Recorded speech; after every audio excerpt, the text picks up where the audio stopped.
Naalala ko tuloy yung sinabi na itong si Amy Marcos na iniisa-isa daw sila yung mga taong kumakalaban sa gobyerno. Exactly.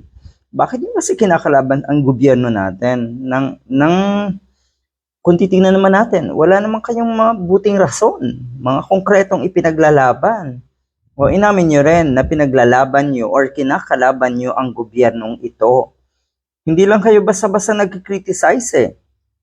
Hindi lang kayo basta-bastang nangalampag sa ating gobyerno. Kung tutuusin, parte kayo ng gobyerno. Balikan natin, yung sinasabi niyang iisa-isahin, iniisa-isa. Sa tingin ko hindi. Sa tingin ko sinasabay, pinagsasabay kayo. Dahil mantakin mo etong si Sara Duterte, may impeachment case. At meron na rin palang plunder. Kasabay nito, andyan din yung plunder ni Marcoleta, etong kaso rin ni Mike Defensor at marami pang iba. Hindi po kayo iniisa-isa. Isasabay kayong lahat. Pagsasabayin kayong lahat. Yan ang totoo.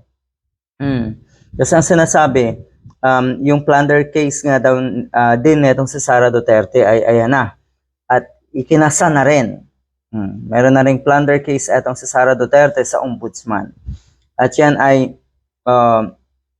yung si Ramil Madriaga ang isa sa magiging witness nga laban kay Sara Duterte dito rin sa plunder case na ito. Aariba na rin yan. So paunahan na lang. Ano bang mauuna? Yung impeachment case or etong plunder? Kasi ang kinatatakot na itong kampo ng mga Duterte, kampo na itong mga DDS, yun nga, makulong, maaresto na si Marcoleta, ay paano nga kung ang sumunod din ay si Sara Duterte?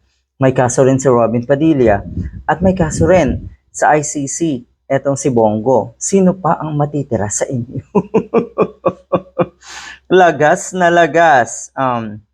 At yung sinasabi daw na bloodbath nga na etong si Sara Duterte, so ayan ito na yung bloodbath eh.